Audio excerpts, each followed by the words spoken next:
அறக்கட்டளையும் கவிதா பதிப்பகமும் இணைந்து நிகழ்த்தும் இந்த நல்ல விழாவின் பாட்டுடை தலைவர் என்னரும் சகோதரர் இந்தியாவின் அறிவடையாளம் ப. சிதம்பரம் அவர்களே, நூல்களை பெற்றுக்கொண்ட நாடாளுமன்ற உறுப்பினர் என்னரும் சகோதரர் வெங்கடேசர் அவர்களே, சௌந்தரா கைலாசம் விருது பெறும் எழுத்தாளர் சுப்ரபாரதி மணியன் அவர்களே, சகோதரி பாரதி அவர்களே, கவிதா பதிப்பகம் சொக்கலிங்கம் அவர்களே,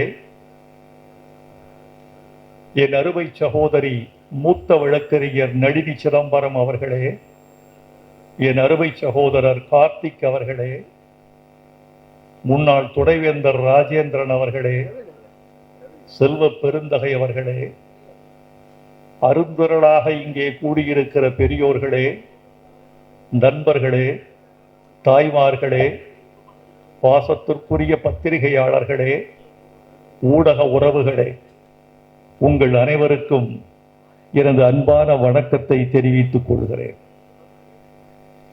சிதம்பரம் அவர்களை அனிச்சை செயலாக நான் எப்போது பேசினாலும் தொலைபேசியில் உரையாடினாலும் அமைச்சர் அவர்களே என்று விழிப்பது என் வாடிக்கையாகிவிட்டது.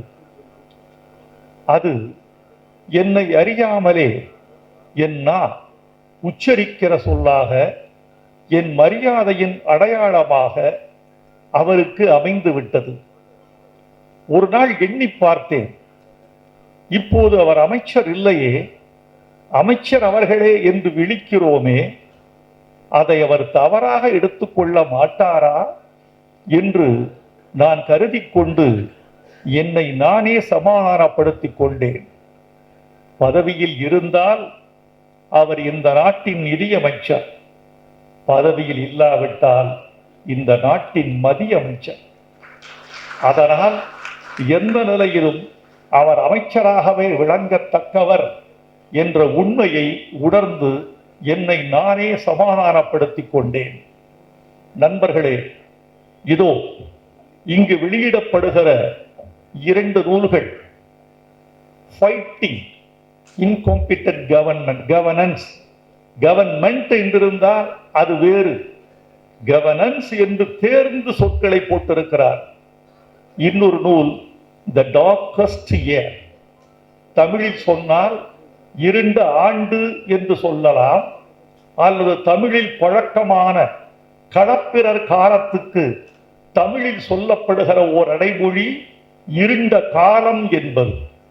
அந்த அன்று களப்பிரர் காலம், இது இன்னொரு இருண்ட ஆண்டு என்று சொல்வதை விட அதையே காலத்தின் இடம்பெயர்த்து இருண்ட காலம் என்று மொழிபெயர்க்கலாம்.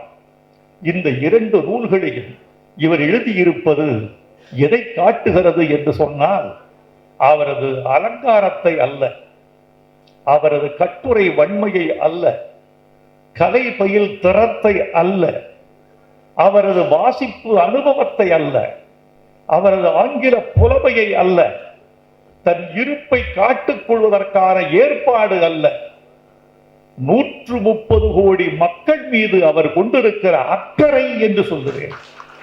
இவர்களை மீட்டெடுக்க வேண்டுமே, காப்பாற்ற வேண்டுமே, இவர்களுக்கு நன்மை செய்தாக வேண்டுமே, என் அறிவு திறத்தை இந்த மண்ணுக்கு நான் பயன்படுத்த வேண்டுமே என்ற ஆசையின் விளைவு, அக்கறையின் விளைவு, நேர்மையின் விளைவு, வேட்கையின் விளைவு என்று சொல்லுவேன் இந்த நூல்களை. கட்டுரை எழுதுவது என்பது அவ்வளவு சுலபம் அல்ல தோழர்களே. என்னை பொறுத்தவரையில் கதை எழுதுவது எளிது, கவிதை எழுதுவது எளிதினும் எளிது, பாட்டு எழுதுவது மெட்டு இல்லை என்றால் மிக எளிது, மெட்டு இருந்தால் கடிதினும் கடிது, கட்டுரை எழுதுவது அரிதினும் அரிது, பெரிதினும் பெரிது, வலிதினும் வலிது என்று சொல்வேன்.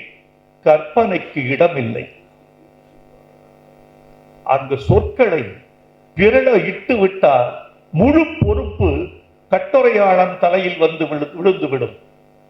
உண்மைக்கு மிக மிக நெருக்கமாக அல்லது உண்மையாகவே அந்த கட்டுரை இல்லை என்றால் பொது வெளியில் அது புறந்தள்ளப்படும். அதனால் கட்டுரை எழுதுவதற்கு பேரறிவு வேண்டும், பெரும் பொறுப்பு வேண்டும், மொழியின் ஆளுமை வேண்டும், சொற்களின் சுத்தம் வேண்டும். அதை மீண்டும் மீண்டும் கட்டி அமைக்கக்கூடிய, திருத்தக்கூடிய தெளிவு வேண்டும். அந்த தெளிவு பெற்ற மிகச்சிறந்த எழுத்தாளராக நான் ப. சிதம்பரம் அவர்களை கருதுகிறேன். இது எழுதுவது அவ்வளவு சுலபம் அல்ல. ஏனென்றால் தரவுகளை தேர்ந்தெடுப்பது என்பது அவ்வளவு எளிதல்ல. அந்த தரவுகள் போன நூற்றாண்டாக இருக்கும், ஒரு உச்ச நீதிமன்றத்தின் தீர்ப்பாக இருக்கும், நாடாளுமன்றத்தின் ஒரு விவாதமாக இருக்கும், நேற்று இந்த உலகத்தை புரட்டி போட்டுக் கொண்டிருக்கிற கொரோனாவாக இருக்கும், அல்லது இன்று தென்னாப்பிரிக்காவில் கண்டறியப்பட்டு உலக சுகாதார அமைப்புகளால் ஒமிக்ரான் என்று பெயர் சூட்டப்பட்டிருக்கிற புதிய இந்த அச்சு நுண்ணுயிரியாக இருக்கக்கூடும். இன்றைக்கு பாருங்கள், இத்தனை கட்டுரை எழுதியிருக்கிறார். இந்த ஒமிக்ரான் என்று நேற்று பெயர் சூட்டப்பட்டிருக்கிற அந்த கிருமியை பற்றி வெகு விரைவில் ஒரு ஆராய்ச்சி கட்டுரையை அவர் எழுதுவார். அதற்குரிய ஆற்றலும் அவருக்கு உண்டு என்பதை நான் அறிவேன். இவருடைய திறமை என்ன தெரியுமா தோழர்களே? இத்தனை பெரிய பேராற்றல் கொண்ட ஒரு ஆளுமையை நாம் தமிழகத்தின் சார்பில் இந்தியாவுக்கு கொடுத்திருக்கிறோம் என்பது தமிழர்கள் பெற்ற பெருமை என்று நான் கருத வேண்டும். சுதந்திர இந்தியாவில் அறிவின் தெற்கு அடையாளங்களாக நாடாளுமன்றத்தில், அமைச்சரவையில், பொதுவெளியில், கட்டுரை உலகில், கவிதை உலகில் பல பேரை நாம் பார்த்திருக்கிறோம். இந்த 20-30 ஆண்டுகளாக நாங்கள் பார்க்கிற மிகப்பெரிய வீழ்ச்சி என்ன தெரியுமா? என்னை பார்த்து ஒருமுறை கேட்டார்கள், என்ன பஞ்சம் எதிர்காலத்தில் வரும்? உணவு பஞ்சமா, தண்ணீர் பஞ்சமா, என்ன பஞ்சம் வரும்? நான் கேட்டேன் அவர்களை திருப்பி, எனக்கு ஒரே ஒரு பஞ்சத்தின் மீதுதான் நம்பிக்கை இருக்கிறது. என்ன? எதிர்காலத்தில் இந்தியாவில் நேரப்போவது பெரிய மனித பஞ்சம் என்று சொன்னேன். நான் சொல்வதை ரொம்ப யோசிச்சு பாருங்க, வீட்டுக்கு சென்று கூட யோசித்து பாருங்கள்.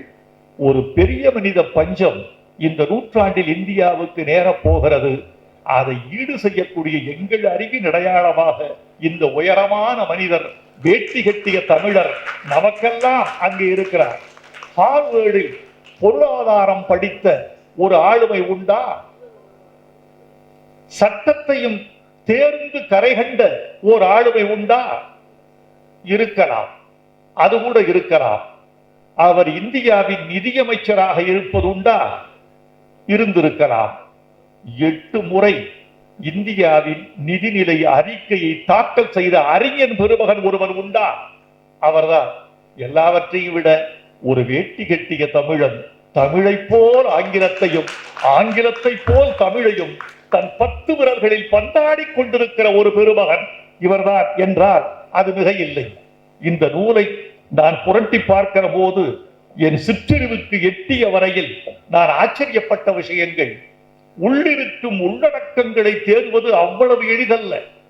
சட்டம் குறித்து, நீதி குறித்து, பாதுகாப்பு குறித்து, தீவிரவாதம் குறித்து, இந்த நாட்டை அச்சுறுத்துகிற ஜனநாயக வீழ்ச்சி குறித்து, காஷ்மீர் குறித்து, உலக நாடுகள் குறித்து, இந்தியாவின் பொருளாதார வளர்ச்சி குறித்து அத்தனையை பற்றியும் தன்னுடைய விரல் நுனியில் வைத்திருக்கிற இந்த செய்திகளால் இன்னொருவரால் மறுக்க முடியாத ஆதாரங்களை வைத்து எழுதியிருக்கிறார் நம்முடைய சிதம்பரம் அவர்கள்.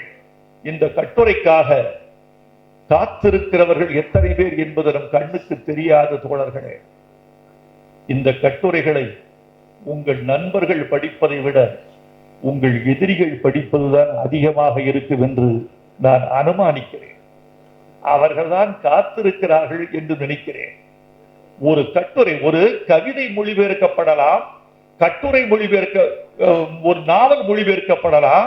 ஒரு பொருளாதார கட்டுரைகள், இந்த நாட்டை மேம்படுத்துகிற அறிவு சிந்தனைகள் வெளிவருகிற போதே 10 மொழிகளில் வெளிவந்திருக்கிற ஒரே ஒரு எழுத்து பி. சிதம்பரம் அவர்களின் எழுத்து என்பதை நான் இந்த மண்ணுக்கு பெருமையோடு தெரிவித்துக் கொள்கிறேன். அவர் தலைப்புகள் வைக்கிறார் பாருங்க. உங்க தலைப்புகளில் எல்லாம் கவிதை பூசப்பட்டிருக்கிறது. ஆனால் அந்த கவிதை அதீத கற்பனைகளில் விளைந்தவை அல்ல.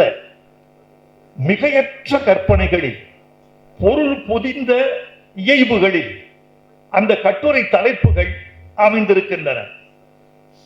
Not state, just real estate. Not state, just real estate. Want managers, not watchman. இந்த தலைப்பு கதை சொல்லு. தலைப்பு நமக்கு கதை சொல்லணும். நான் சின்ன வயசுல ஒரு ஆங்கில படம் பார்த்திருக்கேன். அந்த தலைப்பு wind cannot read, காற்றுக்கு படிக்க தெரியாது. இது தலைப்பு. அதை பார்த்துட்டா எப்படி வச்சிருக்கா தலைப்பு. wind cannot read, காற்றுக்கு படிக்க தெரியாது.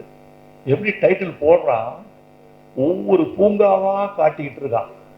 அந்த பூங்காக்கள்ல ஒரு அறிவிப்பு பலகை, don't pluck the flowers, பூக்களை பறிக்காதீர்கள்னு காட்டிக்கிட்டே போறான். கொஞ்ச நேரத்துல வேகமா ஒரு காத்து அடிக்குது. அடிச்ச காத்து மரங்களின் மலர்கள், செடிகளின் மலர்கள், கொடிகளின் மலர்கள், அத்தனை மலர்களையும் தரையில் வீழ்த்தி விட்டு போய் விடுகிறது. டைட்டில் போடுறான், wind cannot read அப்படின்னு. அந்த தலைப்பு கவிதை சொல்லும், அது கதை சொல்லும். இந்த தலைப்புகள் பூரா want managers, not just watchmen, grief, anger, but no wisdom. இது ரொம்ப அழகான ஒரு கட்டுரை, நீங்க எல்லாரும் படிச்சு பார்க்கணும். தமிழிலும் வரப்போகிறது. ஆங்கிலம் அறிந்தவர்கள் ஆங்கிலத்தில் படிக்கலாம். ஆங்கிலம் கொஞ்சம் பின்தங்கி இருப்பவர்கள் வெகு விரைவில் தமிழில் படிக்கலாம். அந்த கட்டுரையின் தலைப்பை பார்த்து நான் ஒரு சில மணி நேரங்கள் அந்த தலைப்பிலே இருந்துட்டேன். The small G government has failed the big G government. The small G government has failed the big G government. இது ஒரு தலைப்பு. இது என்ன small G government, big G government என்ன என்று உள்ளே சென்று பாருங்கள். இதுல ஒரு அழகான விஷயம் சொல்லியிருக்காரு. ஒரு இந்தியாவின் உள்துறை அமைச்சராக இருந்தவர், இந்தியாவின் நிதியமைச்சராக இருந்தவர், இந்த நாட்டையே தன் உள்ளங்கைகளில் வைத்து உருட்டி பார்த்து கொண்டே இருக்கிறவர், கழிவு நீர் தொட்டி கழிவு செய்து இறந்து போனவர் எத்தனை பேர் தெரியுமா? அதுக்கு என்ன தீர்வுன்னு கேட்கிறார். அவர் ஒரு பெரிய ராஜ குடும்பத்தில் பிறந்தவர். பிறக்கும் போதே வெள்ளி கரண்டியோடு வளர்ந்தவர், வாழ்ந்தவர். ஆனால் அவர் சிந்தனையெல்லாம் அடித்தட்டு மக்களை பற்றி, வீழ்த்தப்பட்டவர்களை பற்றி, வீழ்ந்து கிடக்கிறவர்களை பற்றி அவர் சொல்றார். எப்படி ஒரு சொல்றார், ஒரு கேட்கிறாரு. முசாஃபர்பூர்ல வந்துட்டு பீகார்ல ஒரு ஊரு. அந்த ஊர்ல 77 குழந்தைகள் இறந்து போயிடுறாங்க. மருத்துவமனைக்கு போய் பார்த்தா குழந்தைகளுக்கான மருத்துவ பிரிவே இல்லை. இது இப்போ 5-6 ஆண்டுகளுக்கு முன்னாடி பிரிவே இல்லை. உள்ள போய் பார்த்தா மருத்துவர்கள் இல்லை, மருந்துகள் இல்லை. என்னப்பா? இந்த இடத்துக்கு போனா கழிவுநீர் தொட்டிய சுத்தம் செய்கிற 7 தொழிலாளிகள் மூச்சு திணறி இறந்திருக்கிறார்கள். டெல்லியில் ஒரு நாளைக்கு 4 பேர் சாலை விபத்தில் சாகிறார்கள். இத பூரா பட்டியல் எடுக்கிறாரு. எடுத்துட்டு கேட்கிறாரு, கேள்வி, எங்கயா பிரச்சனை? இந்தியால பணம் இருக்கு, நிர்வாகம் இருக்கு, சிஸ்டம் இருக்கு, எங்கயா பிரச்சனை கேட்கிறாரு. There is a big gap, சொல்றார், between intention and implementation. இந்த ஒரு வார்த்தை, இந்த ஒரு சென்டென்ஸ் தான் இந்தியாவை தலைகீழா புரட்டி போடுகிற ஒரு வாக்கியம். இந்தியாவுக்கு உரை எழுத வேண்டிய வாக்கியம் இது. ஒவ்வொரு அரசு அதிகாரியும் தன் டேபிள்ல ஒட்டி வைத்துக் கொள்ள வேண்டிய வாக்கியம். சொல்ல போனால் ஒவ்வொருவரும் தன் நெற்றியில் ஒட்டி கொள்ள வேண்டிய வாக்கியம். There is a big gap between intention and implementation. இத சொல்லி இந்த கேப்பை எப்படி சரி பண்றது? யார் செய்வது? இந்த கேள்வியை கேட்டுவிட்டு அந்த கட்டுரையை முடிக்கிறார். இப்படி நூற்றுக்கணக்கான மேற்கோள்களை நான் காட்டிக்கொண்டே போகலாம். இந்த டார்க்கஸ்ட் இயர் என்ற புத்தகத்துல ரொம்ப அழகான ஒரு விஷயம் வச்சிருக்காரு, மும்மொழி கொள்கை பத்தி. வெங்கடேசன் மீது எனக்கு பெரிய நம்பிக்கை இருக்கிறது. ஏனென்றால் வெங்கடேசன் அடிப்படையில் ஒரு மார்க்சிய சிந்தனையாளன், வெங்கடேசன் அடிப்படையில் ஒரு சமூக போராளி, அதற்கு மேல் வெங்கடேசன் ஆழ கற்ற படைக்க தெரிந்த ஒரு படைப்பாளி. ஒரு படைப்பாளியாக இருக்கிறவர் எங்கள் ஜாதியிலும், எங்கள் ஜாதியில் இருக்கிறவர் ஒரு நாடாளுமன்றத்திலும் இருக்கிறான் என்கிற போது எனக்கு இவரை போன்ற இளைஞர்களை நாளை இந்த உலகம் வளர்த்தெடுக்க வேண்டும் என்ற நம்பிக்கையும் வேணவாவும் விளைகின்றது. பழக்க வேண்டும். நீங்க அந்த கட்டுரையை படிக்கணும், படிச்சிருப்பீங்க. நீங்க படிக்கிற அந்த கட்டுரையை மும்மொழி கொள்கையை பற்றி எழுதுறார். எப்படி நியாயம்? வடக்க மும்மொழி கொள்கை, தெற்கே மும்மொழி கொள்கை, எப்படி நியாயம்னு கேட்கிறார். வடக்க 3 மொழி. இந்தி படிக்கிற ஒரு மாணவன் அவன் உடனே தனக்கு ரொம்ப கிட்ட இருக்கிற சான்ஸ்கிரிட் எடுத்துக்கிறான். சான்ஸ்கிரிட் வேற, அது வேற இல்ல, ரெண்டும் ஒரு கிளை மொழிகள் தான். ஒரு மராத்தி தாய்மொழி எடுத்துக்கிறான், இந்தியை எடுத்துக்கிறான், இந்திக்கு ரொம்ப நெருக்கமான சமஸ்கிருதத்தை எடுத்துக்கிறான். அவங்களுக்கு ஒரு 5-6 மொழிக்காரனுக்கு அப்படி வசதி இருக்கு. அவன் ஒரு மொழி படிச்சாலே 3 மொழி படிச்சது மாதிரி. நீங்க தமிழ்நாட்டில் ஒருவன் தமிழ் படித்துட்டு ஆங்கிலம் படித்துட்டு 3வது மொழி ஒன்று எடுத்து படிக்கிறோம். என்ன சுமை? சிதம்பரம் ஐயா கேட்கிற இந்த கேள்விக்கு இந்திய நாடாளுமன்றம் பதில் சொல்ல வேண்டும். அவர் எங்கிருந்து கேட்டாலும் எனக்கு பதில் சொல்ல வேண்டும். இந்த குரலை, இவர் குரலை வாங்கி தமிழ்நாடு ஒலிக்க வேண்டும். ஒரு குரல் தான உலக குரலா மாறுது. ஒரு குரல் தான உலக தொழிலாளர்களே ஒன்றுபடுங்கள் என்ற ஒரு குரல் தான் உலக குரலாக ஒலித்தது. சிதம்பரம் அவர்களின் குரல் தமிழ்நாட்டின் குரலாக, இந்தியாவின் குரலாக, ஒட்டுமொத்த சமுதாயத்தின் குரலாக ஒலிக்க வேண்டும் என்று நான் விரும்புகிறேன். இந்த 2 நூல்களை பற்றி பேச நான் சொன்னேன். நான் நிறைய குறிப்பெடுத்து வைத்திருந்தேன். வெங்கடேசன் பார்த்து விட்டு ஐயோ இவ்வளவு குறிப்பா என்று சொன்னார். நான் சொன்னேன், அதெல்லாம் மனக்குறிப்புகள் மட்டும்தான். மேடையில் சில விஷயத்தை தொட்டு காட்ட வேண்டும். இதனுடைய வெளியீட்டு விழா இன்னும் நாம் ஒரு 3 அறிவுஜீவிகள் மட்டும் இதனுடைய தமிழையும் ஆங்கிலத்தையும் நாம் பேச வேண்டும். அவர் நம்ம கூட இருக்கிறாரோ இல்லையோ, ஆனால் இந்த மேடையில் அவர் இருக்கிறாரோ இல்லையோ, ஒரு 3 அறிவுஜீவிகள் இந்த கருத்துக்களை எல்லாம் தமிழ்நாட்டு தமிழர்களுக்கு பரப்ப வேண்டும் என்று கேட்டுக்கொள்கிறேன். அத்தனை பேரும் தமிழில் வந்தோன்னு வாங்கி எல்லாரும் படியுங்க. என் அன்னை சௌந்தரா கைலாசம் அவர்களின் திருப்பெயரில் வழங்கப்படுகிற இந்த விருதுக்கு நான் வழங்கியது குறித்து நான் பெருமை அடைகிறேன். என்னுடைய 19 வயதில் அந்த அம்மையாரை முருகனுடைய இல்லத்தில் சந்தித்த பொழுது நான் நினைத்து கூட பார்த்திருக்க மாட்டேன். அந்த அம்மையார் பெயரில் நிர்மாணிக்கப்படுகிற ஒரு விருதை நானே ஒரு மேடையில் வழங்குவேன். அதை அவருடைய அருமை மருமகனே வழங்க செய்வார் என்று எனக்கு தெரியவில்லை. நான் வணங்கிய சீமாட்டி, வணங்கிய பெருமாட்டி ஒரு ஜமீன் குடும்பத்தில் பிறந்து குறைந்த கல்வி கற்று நிறைந்த புலமை கற்று கவிமாடும் பெற்றி பெற்று தன்னுடைய அறிவை திறத்தை இந்த மண்ணுக்கு பந்தி வைத்து தமிழ்நாட்டினுடைய இலக்கிய பறவைகளுக்கெல்லாம் வேடந்தாங்களாக தன் வீட்டை வைத்து அந்த அம்மையார் ஆற்றிய தமிழ் தொண்டுக்கு அவருடைய மகன்களில் ஒருவர் என்கிற முறையில் நான் வணங்குகிறேன். அந்த அம்மையார் இங்கிருந்து வணங்குகிறேன். அவர் எங்கள் மீது எனக்கு அப்ப முகவரி கிடையாது, முகம் கிடையாது. நான் பச்சையப்பன் கல்லூரி மாணவன், அவ்வளவுதான். அந்த அம்மாவோட பேசிக்கிட்டு இருப்பேன். அவர் ஒரு அமைச்சரோடு என்ன பேசுவாரோ, ஒரு அறிஞர் பெருமகனோடு என்ன பேசுவாரோ, ஒரு ஆன்மீகவாதியோடு என்ன பேசுவாரோ, அதையே என்னையும் மதித்து பேசியதுதான் அந்த அம்மையாரை நான் வணங்க காரணம். எனக்கும் இவ்வளவு மதிப்பா? என்னையும் பொறுப்படுத்துகிறீர்களே தாயே, என் சென்னை அன்னை என்று அந்த அம்மையாரை பற்றி ஒரு கவிதை எழுதி காட்டிய போது அவர்களின் கண்களின் ஓரம் ஈரமானது. அந்த அம்மையாரை, குறைந்த கல்வியோடு தன் கரம் பிடித்த அம்மையாரை இவ்வளவு பெரிய உயரத்துக்கு இட்டு சென்ற உச்ச நீதிமன்றத்தின் நீதியரசர் கைலாசம் அவர்களைத்தான் நான் கையெடுத்து கும்பிட வேண்டும். அந்த பெருமகன் கொடுத்த விடுதலையும், அந்த பெருமகன் கொடுத்த சுதந்திரமும், அந்த பெருமகன் கொடுத்த ஊக்கமும் இந்த அம்மையாரை இத்தனை பெரிய உயரத்துக்கு கொண்டு வந்தன. அந்த அம்மா கவிக்குயில் என்று தமிழ்நாட்டில் போற்றப்பட்டார். அந்த பட்டம் சாதாரண பட்டமல்ல தோழர்கள். வடநாட்டில் கவிக்குயில் என்றால் சரோஜினி நாயுடுவை குறிக்கும். தென்னாட்டில் கவிக்குயில் என்றால் சவுந்தரா கைலாசம் ஒருவரை மட்டும்தான் குறிக்கும்.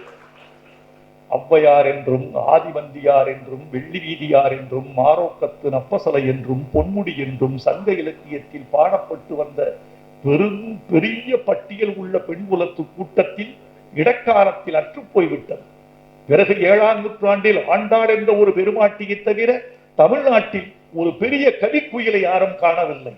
ஆண்டாளுக்கு பிறகு பெரிய வெற்றிடமான பிறகு தமிழ்நாட்டில் கவிக்குயில் என்று அறியப்பட்டவர் எங்கள் வணக்கத்துக்குரிய அன்னையார் சவுந்தரா கைலாசம் அவர்கள்தான்.